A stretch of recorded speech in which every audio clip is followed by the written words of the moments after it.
In a world where games are usually overhyped and expectations are usually not quite met, I just want to gush about Hollow Knight Silksong. Gosh darn, this game is so good. We've waited so long. I played this thing back at E3 2019, a freaking eon ago.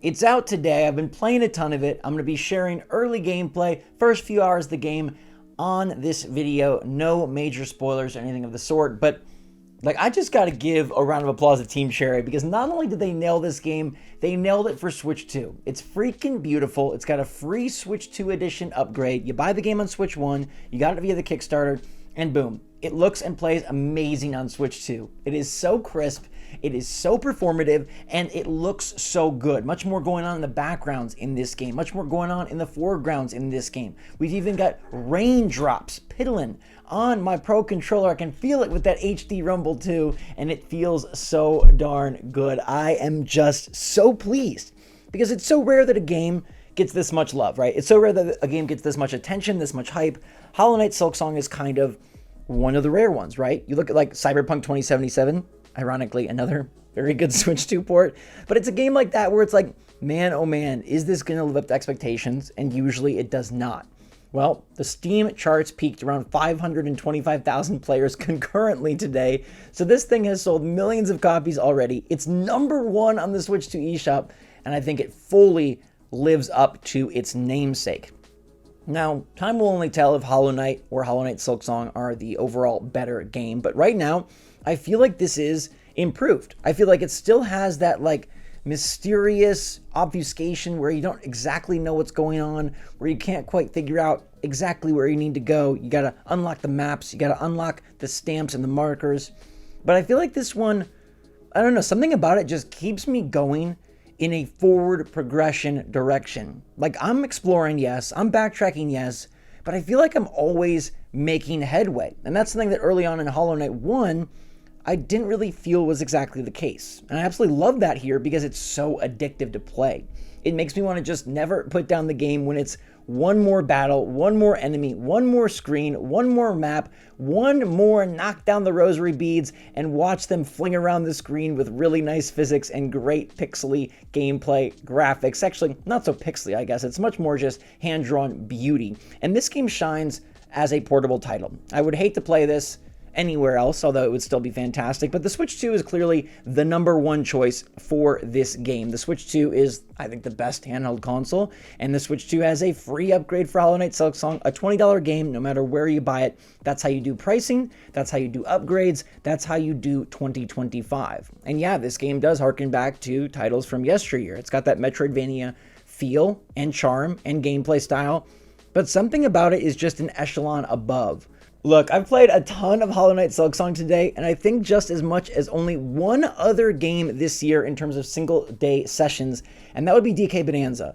Hollow Knight Silksong and DK Bonanza being on a comparable level is absolutely a great thing, especially considering one is Nintendo's first-party 3D platformer darling for the start of a new generation, and the other is a quote-unquote indie game from a studio that started out making like a Souls-like Metroidvania, got all buggy with it, attracted a humongous cult following, transformed that cult following into a mass market following, and then achieved 525,000 concurrent Steam players. If you added in the Switch players, the PlayStation players, the Xbox Game Pass players, and the Steam players, we're talking like over 1 million concurrents, I'm sure.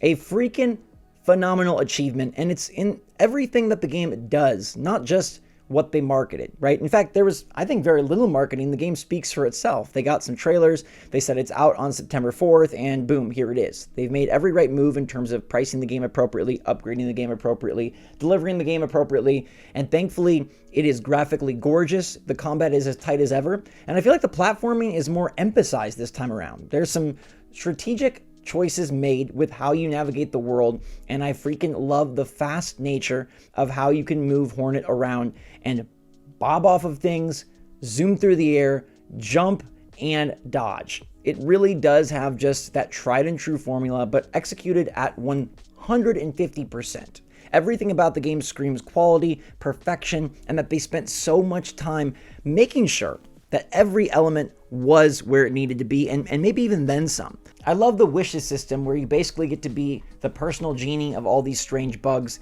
in this far off land, achieving their effectively quests, completing them to receive rewards, but they're regarded as wishes, which just sort of speaks to how this game finds a way to outcharm all of its contemporaries. There's a lot of good Metroidvanias lately, on the Switch 2 even, right? eShop is home to many of them. But I don't think any really have the same level of polish and charm and then control all put together in a package as Hollow Knight Silksong. There's just something about it that just rings very, very pure to me. It rings very, very not overly marketed, not overly focus grouped, not overly fan servicey. Like it has those moments, but it fits perfectly of being like, hey, this game has the upgrades and the changes and the new elements that it needs. It pays homage to the first game and definitely feels like a sequel, but it does it all in a way that is just so...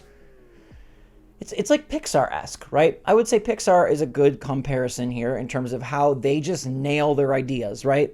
A Pixar movie it has that certain smell, right? It has that certain feel, that look. It's just got that quality that other animated movies try for and get close but never quite reach. Maybe there's a piece of this that is the Hollow Knight name. Like that name is so heralded, so regarded, so hoisted up atop all of the others that it just brings extra good vibes when playing because we've been waiting so long. But then again, if the game underdelivered, if it didn't play well, if it didn't control well, if it didn't look great, if it didn't run great, if it didn't have exciting bosses, if it didn't hit you over the head one after the other with new thing, then it wouldn't feel like that. So yes, there's some part of this that if it was called, My First Bug Venture, maybe it wouldn't hit home as hard. Maybe it definitely wouldn't be at 525,000 Steam concurrents, but you'd still be able to soak up the quality. And it's a game that I want to just drink up every last drop of. It's something I don't want to put down, even in a week where there's a lot of other really great releases. I think Chronos New Dawn is actually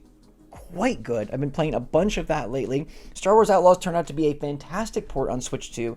There's another number of indies that unfortunately got saddled with this sad release date, but Hollow Knight Silksong is raising to the top for me, and it's the game that I do not want to put down, and I don't want to go back to Chronos New Dawn right now, even though that is really my cup of tea, like survival horror, third-person shooter, great graphics, cool storyline, mystery, intrigue, and deliberate gameplay. I love all that.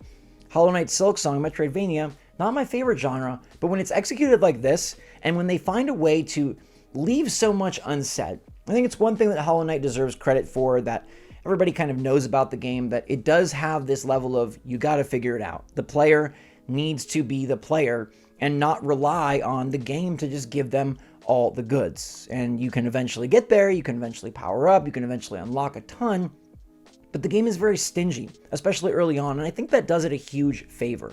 It's a reason why I got very into and even addicted to the Dark Souls style games. It's why the Souls-likes have taken over that third-person action genre in the last decade or so.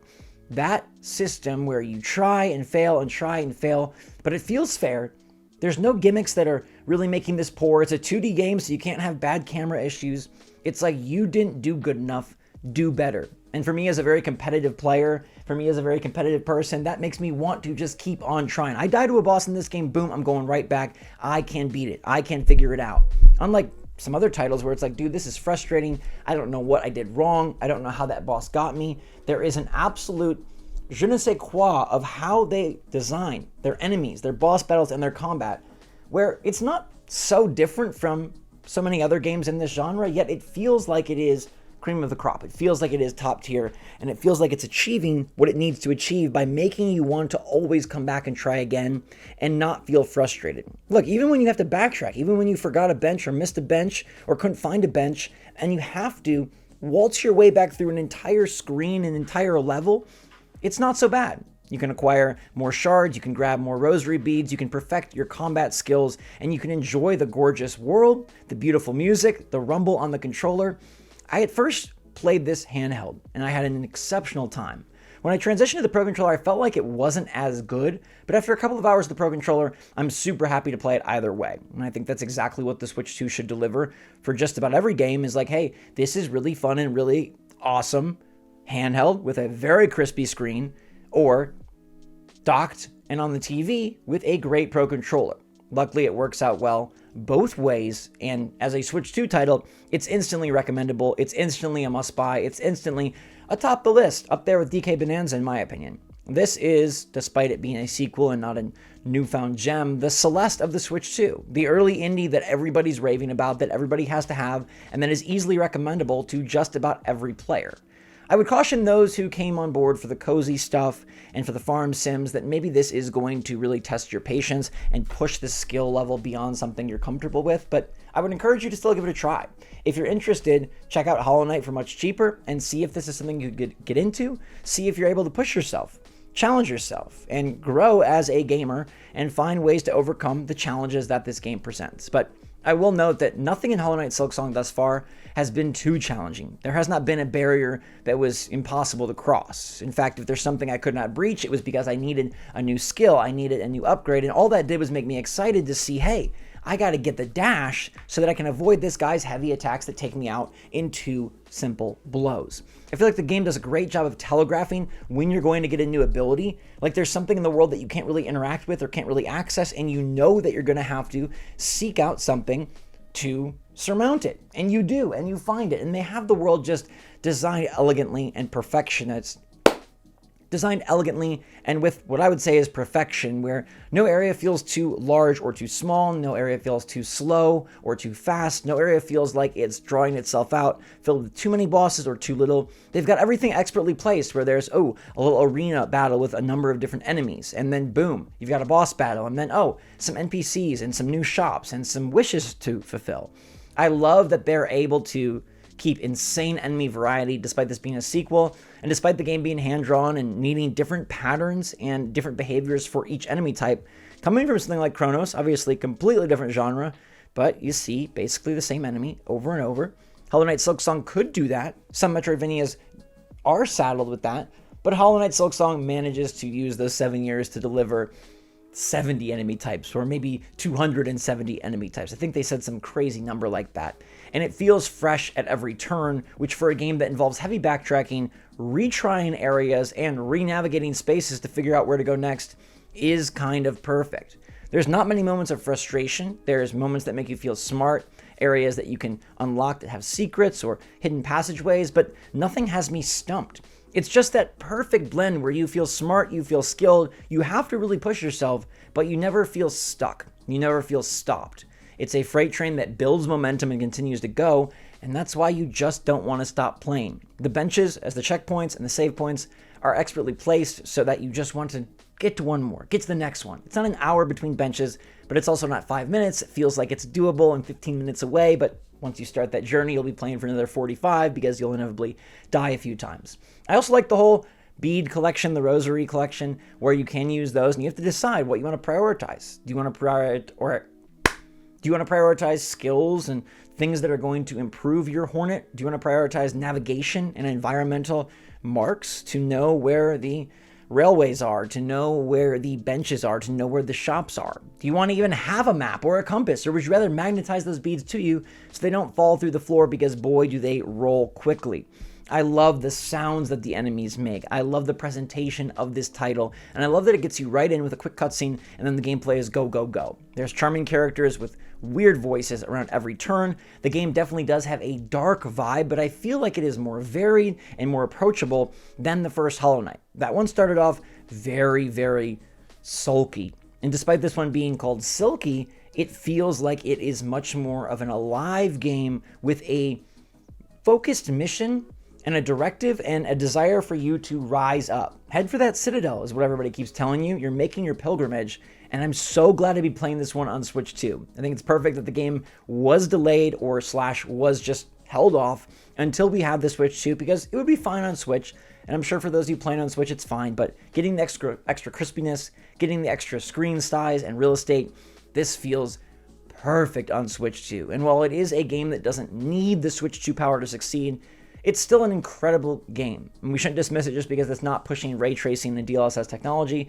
Check out Star Wars Outlaws if you want that this week, Borderlands 4 next week, but for now, Hollow Knight Silksong is absolutely one of the best games of the year, and for a title that has been anticipated every single day with Reddit posts, Twitter questions, and fake trailers, we now have this game. It's in our hands, And it's as good as we expected it to be. It's as good as we wanted it to be. It is a must-buy, easiest $20 I spent in 2025, and that feels freaking phenomenal because very few games that have this much riding on their release are able to say, hey, we told you we'd bring a Paramount experience, and a Paramount experience we have brought. Hollow Knight Silksong is just one of the very best. It will go down as one of the best Switch 2 games, one of the utmost best indies, one of the eShop classics, and it's going to be, I think, many people's favorite game of 2025. Yes, it's still a Souls-like Metroidvania. Yes, it isn't reinventing the wheel. Yes, it doesn't have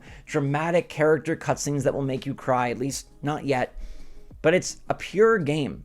And for a year where Nintendo has embraced that purity by having the super ultra fun Donkey Kong Bonanza, going back to their roots and saying, hey, we can do great cutscenes now. We do have graphical capabilities, but we're going to beat you with pure gameplay. We're going to win your heart with something that's just fun over and over again. I feel like Hollow Knight Silksong is effectively a Nintendo game in achieving that same goal, being simplistic enough but complicated once you dive deep. And then they one-up Nintendo in some ways by not being too hand-holdy, not trying to be for everybody and their little brother, but making you work for it, making you figure it out, making you buy the compass, buy the maps, buy the markers. Otherwise, you're going to be flying blind like a bug with less than 6 eyes. And thankfully, this game would get a 6 out of 5 from me right now because it's that darn good and it's an absolute gem on Switch 2. I'm freaking in love with Hollow Knight Silksong. I can't wait to keep playing more. I'm going to go play more right after I get this video posted. But just know, if you've waited 7 years for this game, the wait was worth it. And I hope most of you feel that way. I'm sure there'll be some that say like, hey, this could have been better, that could have been different, I want more of this. But for me, I liked Hollow Knight a lot. I thought it was a very good one. Something about Hollow Knight Silksong, just the way it all comes together, and it should because of all the effort and time they put in, but something about it just screams even stronger to me. And I can't believe they did it because there are so many ways they could have failed. Let me know what you think in the comments down below. Hollow Knight Silksong is a must-buy, one of the best Year 1 Switch 2 games, and right up there with DK Bonanza as my absolute favorite title on the platform. Let me know your opinion. Have you played Hollow Knight? Do you have it yet? Are you waiting to buy it? What are you waiting for? And until next time, everybody, thanks so much for watching. Stay safe, stay healthy, stay happy, stay positive out there. Love you lots. SwitchForce out.